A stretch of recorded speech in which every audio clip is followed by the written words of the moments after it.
Assalamualaikum warahmatullahi wabarakatuh. Eee, Selamat pagi semuanya. Di sini saya akan menyampaikan informasi mengenai adanya varian baru dari virus corona ya, atau yang lebih kita kenal dengan COVID-19, di mana disebut dengan Omicron ya, dinamakan dengan Omicron.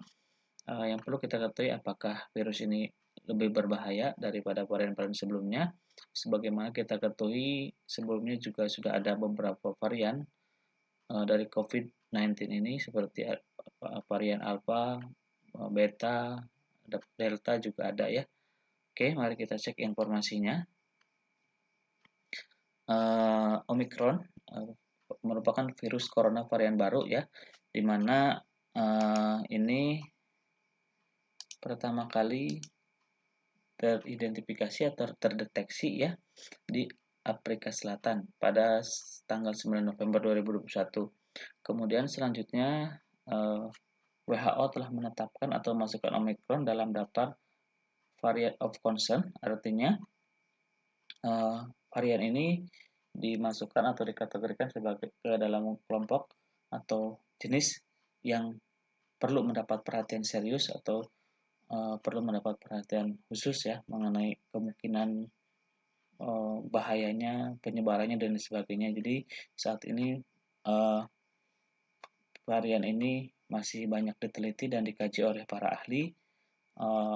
Misalnya apakah dia lebih menular atau apakah dia bisa mengurangi atau efektivitas daripada vaksin COVID-19 yang sudah ada. Nah, nah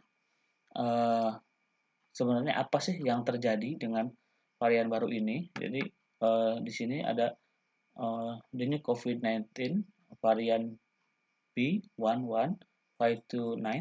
Jadi varian baru ini merupakan varian dengan kode B11529 di mana terjadi beberapa mutasi ya atau perubahan gitu ya intinya.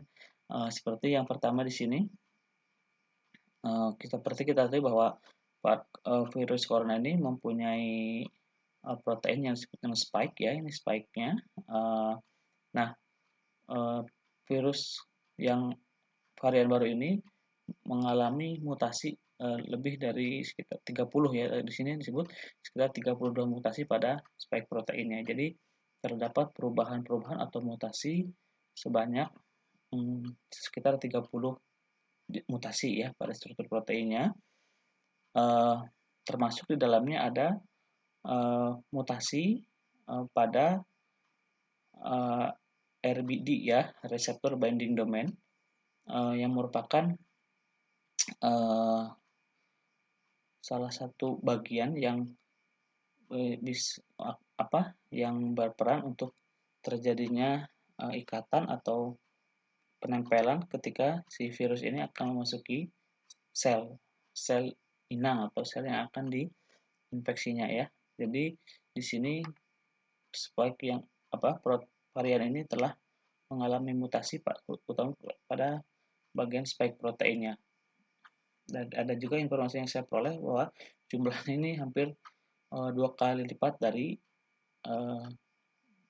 varian Delta ya mutasinya ini.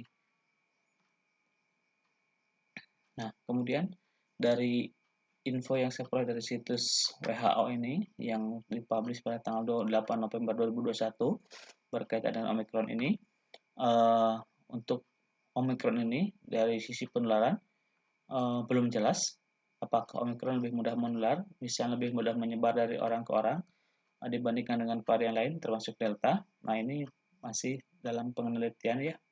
Kemudian tingkat keparahan penyakit juga belum jelas apakah infeksi ini menyebabkan penyakit yang lebih parah dibandingkan dengan varian lain termasuk Delta, dan juga terkait dengan efektivitas infeksi SARS-CoV-2 sebelumnya ya. Jadi sebenarnya di sini disampaikan bahwa ada bukti awal ya yang menunjukkan bahwa mungkin ada peningkatan risiko infeksi ulang dengan Omicron ini. Jadi terhadap orang-orang yang pernah terinfeksi oleh COVID-19, varian-varian yang lain juga sangat memungkinkan terinfeksi ulang dengan Omicron ini. Nah, namun di sini disampaikan bahwa informasinya juga masih sangat terbatas. Kemudian terkait dengan efektivitas vaksin, jadi di sini juga informasinya masih terbatas, namun WHO menyampaikan bahwa bagaimanapun eh, vaksin saat ini merupakan sesuatu hal yang penting ya untuk melawan eh, penyebaran atau infeksi daripada virus corona ini. Mungkin itu sedikit informasi yang saya tahu ya, atau berdasarkan informasi-informasi yang saya baca. Eh, Namun demikian kita meski tetap tenang, jangan takut, jangan juga berdoa dan berusaha ikuti anjuran pemerintah dan taati protokol kesehatan. Insya Allah, mudah-mudahan kita semua diselamatkan dan dijaga oleh Allah Subhanahu Wa Taala.